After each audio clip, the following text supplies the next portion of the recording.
So today I want to talk about something that happened at the United Nations on April 7th that I think most people completely misunderstood. And I mean completely because when China and Russia vetoed the UN Security Council resolution on the Strait of Hormuz, the Western media said, okay, China and Russia sided with Iran. China and Russia are bad guys. China and Russia are shielding a regime that is threatening the global economy. But that is the wrong way to look at this. That is completely the wrong frame. Because here is my question, and I want you to sit with this question for a moment before I answer it. If China vetoed this resolution, and China is the world's largest buyer of Iranian oil, and China gets a huge portion of its energy through the Strait of Hormuz, then why would China veto a resolution that would reopen the strait? Why would the biggest victim of the Hormuz blockade be the one blocking the solution? Think about that. Because once you understand the answer to that question, you understand not just the veto, you understand the entire war. You understand who is really winning, and you understand why China's veto was not a mistake. It was the single smartest strategic move of this entire conflict. Okay, so let me break this down carefully. Let's start from the beginning. On April 7th, 2026, the United Nations Security Council voted on a resolution that was originally proposed by Bahrain. The resolution would have authorized countries to use, and I'm quoting directly, all necessary means to ensure freedom of transit through the Strait of Hormuz. 11 countries voted yes. China and Russia vetoed it. Pakistan and Colombia abstained. Now, I want to walk you through what actually happened in that room, because the details are very important. The original resolution was very aggressive.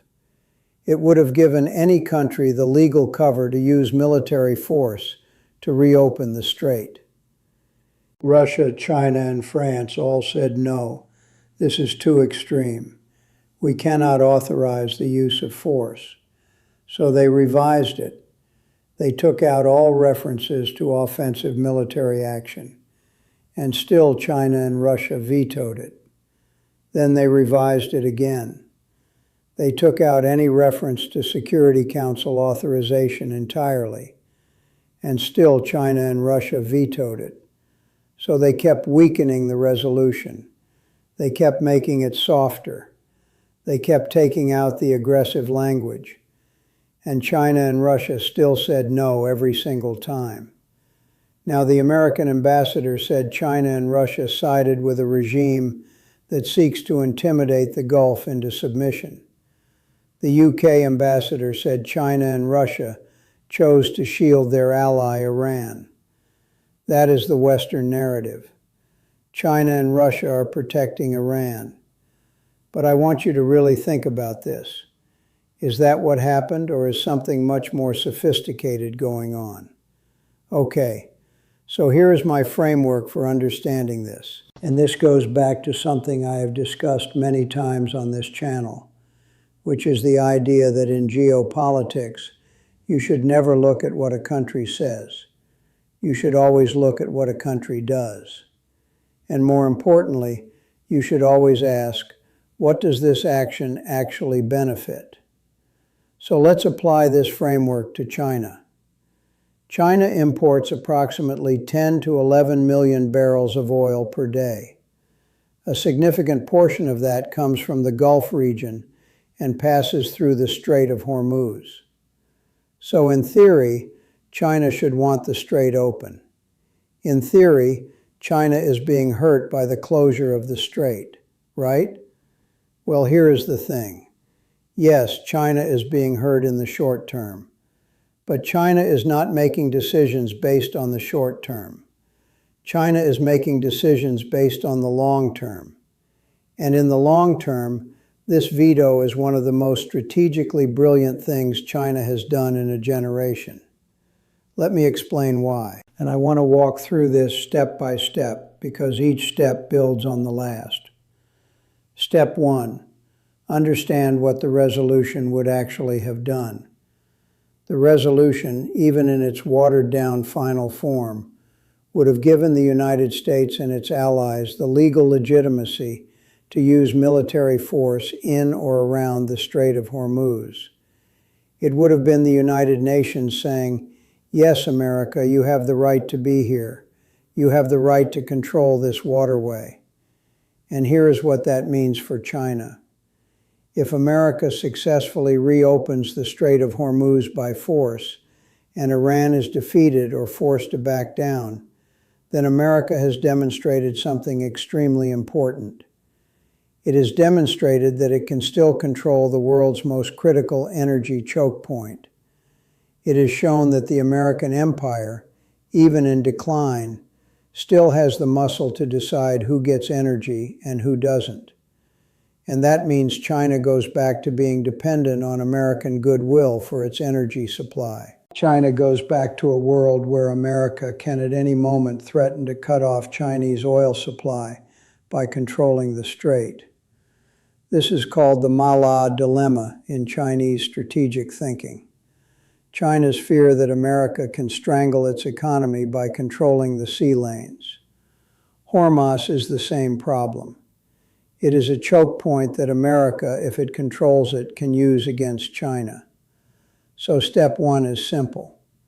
If America wins this resolution and uses it to reopen the strait by force, America wins strategically and China loses, which means China has every reason to block the resolution. Step 2.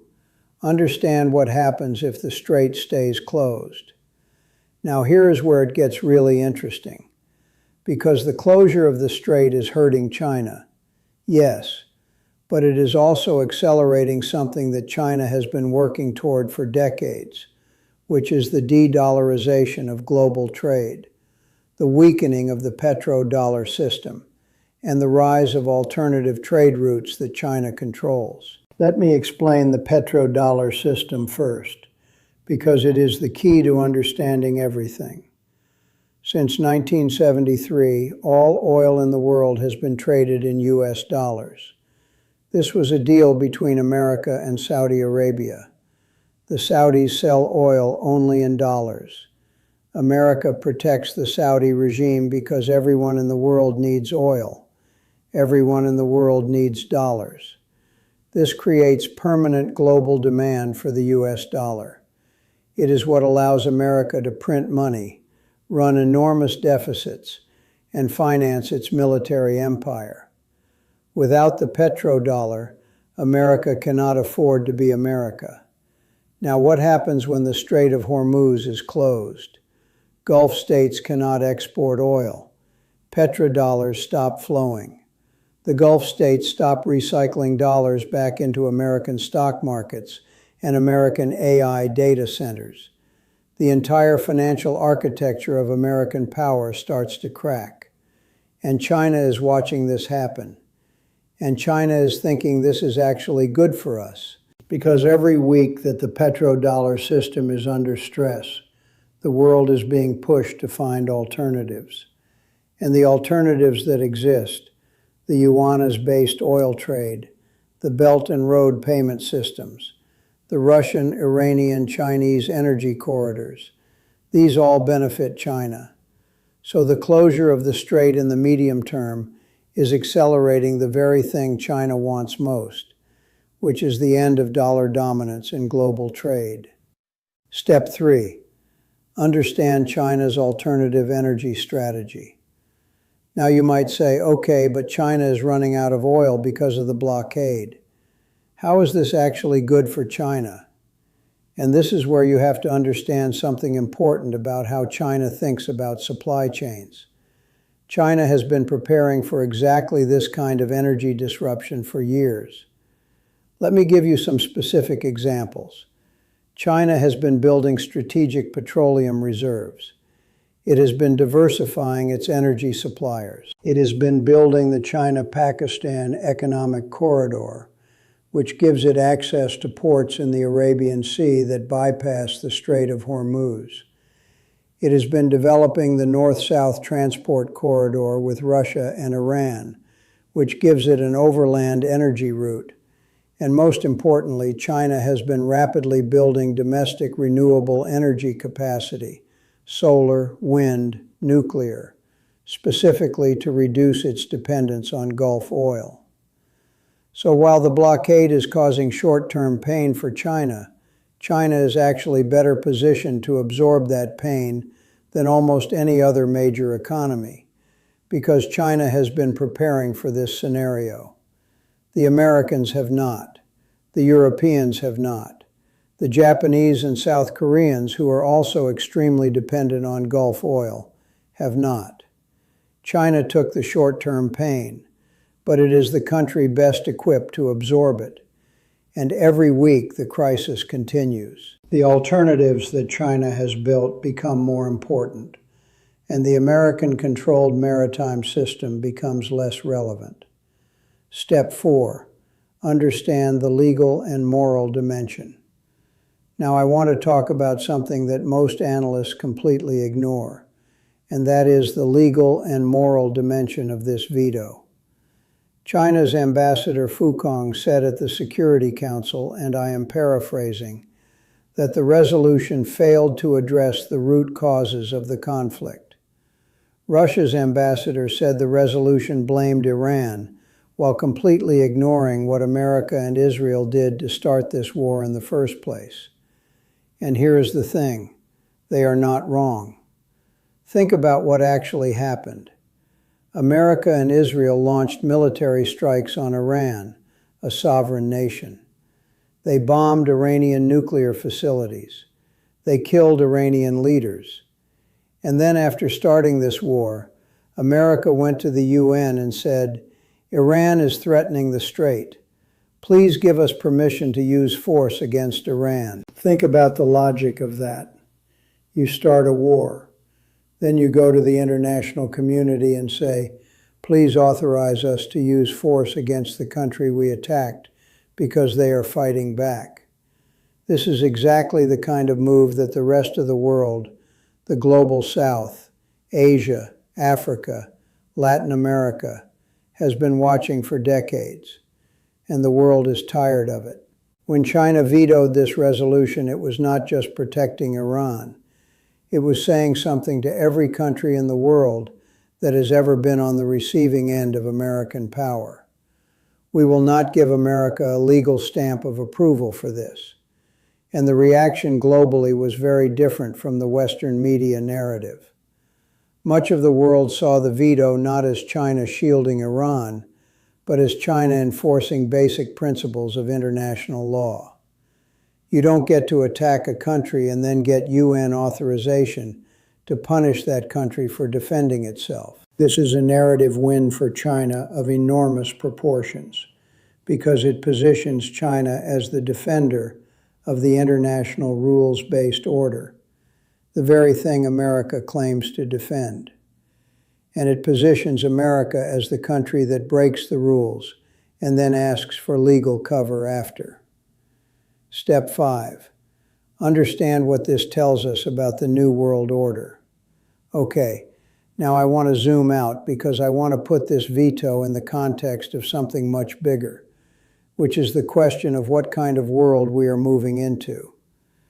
I have argued on this channel many times that the world is moving from a uniolar system, where America is the dominant power and sets the rules, to a multipolar system, where multiple great powers all have meaningful influence, and no single country can impose its will on the others. The veto on April 7th was a very clear signal of where we are in that transition, because what China and Russia essentially said is this: the United Nations Security Council is not America's rubber stamp. We have a veto. We will use it. And there are things that America wants to do, things America believes it has the right to do, that we will simply block. Now think about what this means strategically. For 30 years since the end of the Cold War, America has operated with a degree of freedom that no other power in history has had. If America decided to invade a country, it could. If America decided to sanction a country, it could. If America decided to use the UN to authorize its actions, it usually could because Russia was weak and China was not yet powerful enough to consistently push back. That era is over. And the Hormuz veto is one of the clearest signals that it is over. Because now you have a situation where America goes to the UN to get authorization for something it considers a basic, obvious humanitarian necessity, keeping a major waterway open, and it cannot get it. Not because of procedural tricks, but because two of the world's most powerful countries looked at what America was doing and said, "No, we are not going to help you with this." This is a massive structural shift in how the world works, and most people are not paying attention to it because they are focused on the military dimension of this war. But the political and institutional dimension is just as important because the United Nations Security Council is the last remaining institution of global governance. And China just showed the world that it will use its power in that institution to block American unilateralism. Okay, now let me tie all of this together because I want to give you the complete picture of why this veto was the smartest move of the entire war. Let's do a thought experiment. Let's say you are the venture capitalist. Okay, you have enormous resources and you are watching this war. And you are asking yourself who is actually winning. Most people look at the military dimension. They look at how many bombs were dropped, how many missiles were fired, which side destroyed more assets, and they try to figure out who is winning from that. But that is the wrong way to look at it, because as I have argued many times, war is fought across 4 dimensions: military, economic, political, and narrative.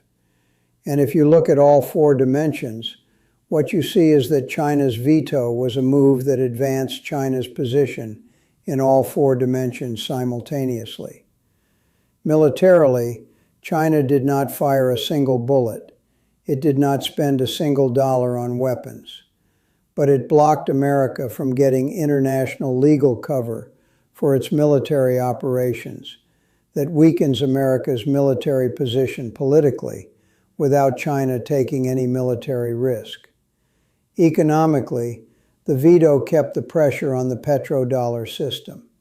It kept oil prices high enough to hurt the American financial system and accelerate de-dollarization. And it did this while China's alternative energy infrastructure, its reserves, its overland routes, its renewable capacity helps it absorb the pain better than its rivals. Politically, the veto positioned China as a defender of international law and national sovereignty. In a world where most countries are not part of the Western alliance, this is an enormously powerful message. The Global South, which has suffered from decades of American military intervention, largely sees China as being on the right side here.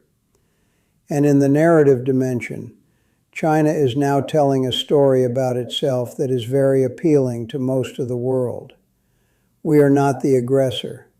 We are not the ones bombing sovereign nations. We are the ones defending the principle that you cannot attack a country and then ask the UN to authorize punishing that country for fighting back.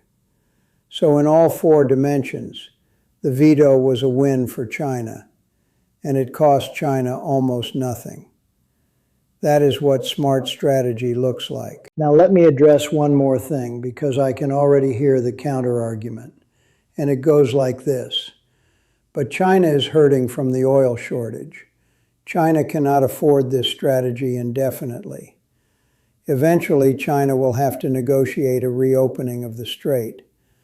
And to that I say, yes, you are right. China cannot sustain an indefinite oil shortage. Nobody can.